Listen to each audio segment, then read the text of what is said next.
Jephthah's vow. A story of promises and faith. Long ago, in the land of Israel, where rolling hills kissed the sky and mighty rivers carved through valleys, there lived a man named Jephthah.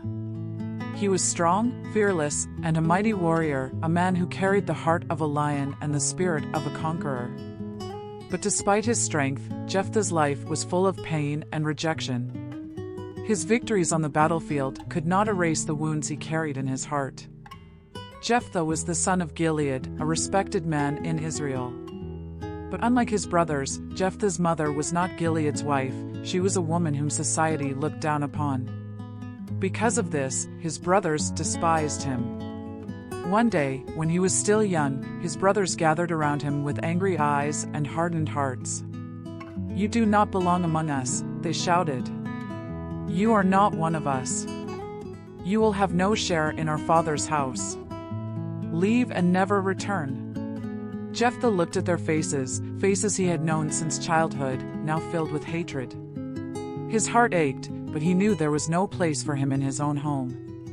So, with a heavy heart and a warrior's resolve, he turned his back and walked away. He traveled far to the land of Tob, a place where outcasts and wanderers found refuge. But Jephthah did not remain broken. He rose above his past. His strength and skill in battle became legendary, and soon, mighty men gathered around him, choosing him as their leader. The man who had been cast out became a commander of warriors, a man to be feared, respected, and admired. Years passed, and while Jephthah was forging his own path, Israel fell into great trouble. The Ammonites, a fierce and merciless enemy, rose up against them. The people of Israel trembled with fear. They had no great leader, no mighty warrior to fight for them. The elders of Gilead held an urgent meeting.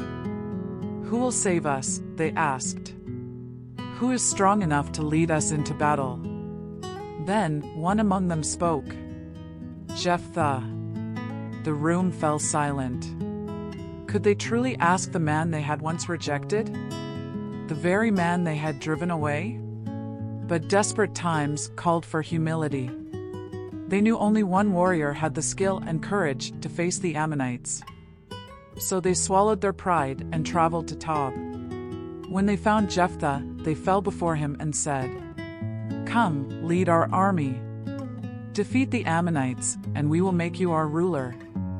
Jephthah folded his arms, looking at the men who had once despised him. His voice was steady, his eyes filled with wisdom. "Didn't you hate me? Didn't you drive me away? And now you want my help?" The elders lowered their heads. "We were wrong. But now we need you. If you lead us to victory, we will honor you as our leader." Jephthah studied them for a long moment. Then, with the heart of a warrior and the wisdom of a leader, he agreed. "I will fight. But remember this, if God gives me victory, you must keep your word."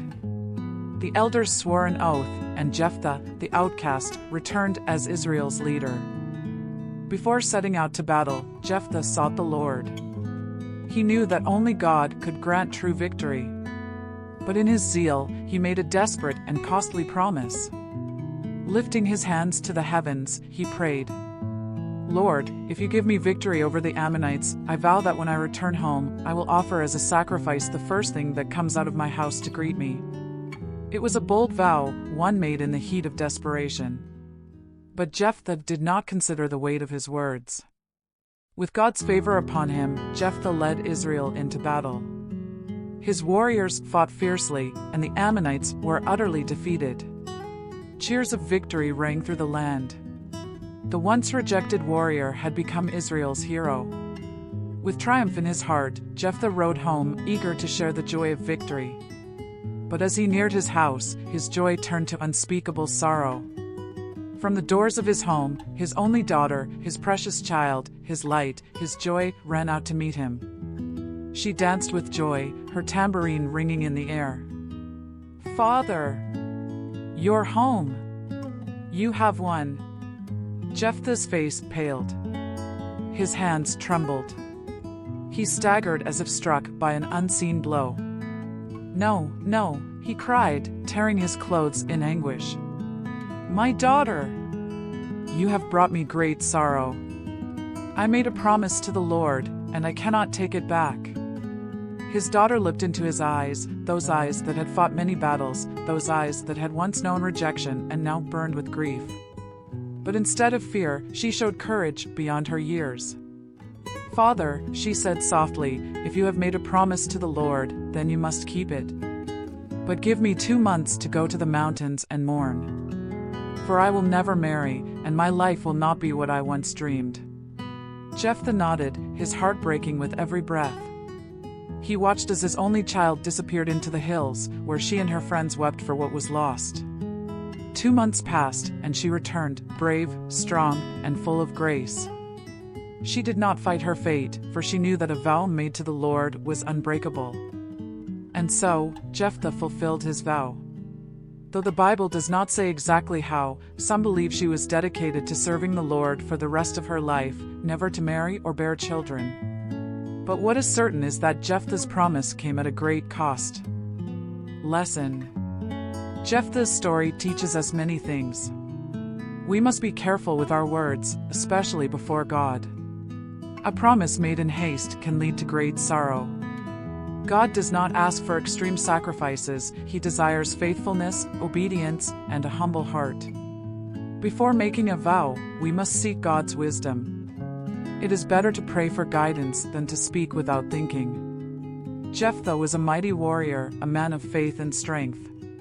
But even the greatest of men can make mistakes. Yet through it all, God remains sovereign, teaching us to trust in Him with wisdom, not rashness.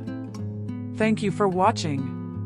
If you enjoyed this story, please subscribe to the channel, hit the like button, and share the gospel with others. Your support helps spread God's word and inspire more lives.